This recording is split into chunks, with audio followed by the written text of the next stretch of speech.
देखो, टेबल्स की जरूरत पड़ेगी हमें। इसमें 0 डिग्री, 30 डिग्री, 45 डिग्री, 60 डिग्री और 90 डिग्री के कोण दे रखे हैं, जिसमें जैसे साइन 90 का कोण पूछ लिया, कॉस 45 का कोण पूछ लिया, तो हम कैसे फाइंड आउट करेंगे? ठीक है, तो पहले तो ये इस तरीके से थोड़ा सा याद रखने का, 0, 30, 45, 60 और 90। ठीक है, इनके बीच एंगल होता है। तो देखो, साइन थीटा में साइन 0 की वैल्यू फिर 0 होगी, साइन 30 की वैल्यू 1/2, साइन 45 डिग्री की वैल्यू 1 ये डिग्री में है, 1/√2, और साइन 60 डिग्री की वैल्यू √3/2, और साइन 90 डिग्री की वैल्यू 1 होगी। ऐसे एक को याद किया, 0, 1/2, 1/√2, √3/2, 1।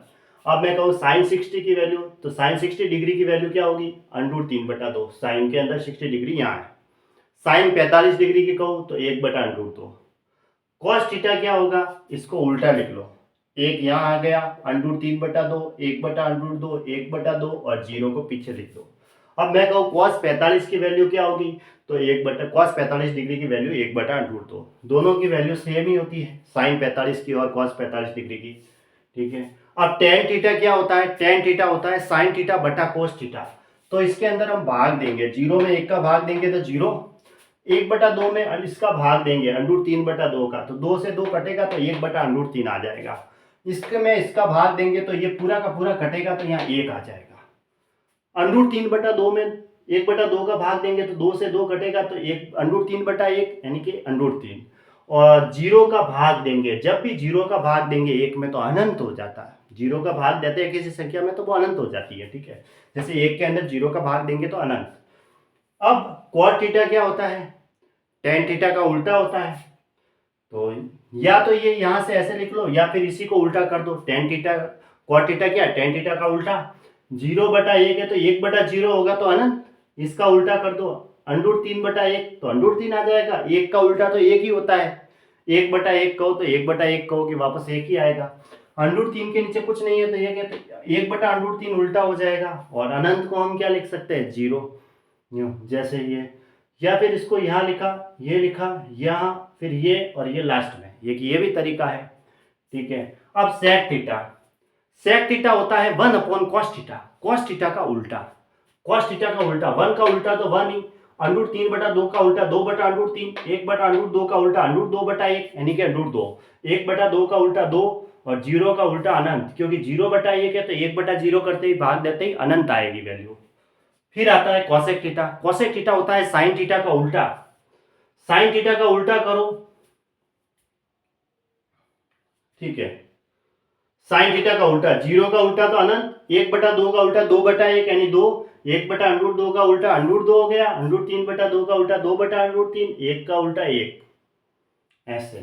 ठीक है, या इसको ये यहां लिख दो, फिर ये यहां लिख दो, फिर ये यहां, फिर ये यहां।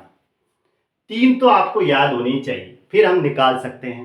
पहले साइन थीटा की याद रखोगे, ये याद रखनी है, फिर वहां एग्जाम में बार बार थोड़ी यहाँ कोई तरीके बताए जाते हैं। फिर एक की याद होने पर किस बाकी का हम निकाल सकते हैं ना, एक दो की याद रखनी ही पड़ेगी। देखो 0, 1/2, 1/√2, √3/2 और 1। एंगल कौन से हैं? 0, 30 डिग्री, 45 डिग्री, 60 डिग्री और 90 डिग्री। कॉस थीटा में ये फिर उल्टी हो जाएगी, ये यहाँ आ जाएगी, और ये यहाँ, ये यहाँ, ये यहाँ और ये यहाँ। फिर जैसे ही कहो टेन थीटा क्या है, तो टेन थीटा की याद रख दो, 0, 1/√3, 1 √3 अनंत।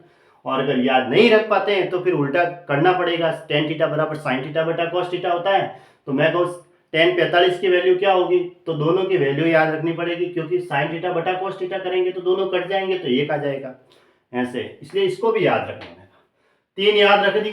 अब मैं कहता हूं कि कॉट 30 डिग्री की, तीनों को तो याद कर लिया, एक ऐसे होगी दूसरी ऐसे रिवर्स में हो जाएगी। और टेन थीटा की याद रख लो। ठीक है, तीन में पकड़ पक्की है। तो आप पूछा कि भाई कॉट 45 की वैल्यू क्या होगी, तो कि टेन 45 का उल्टा होता है।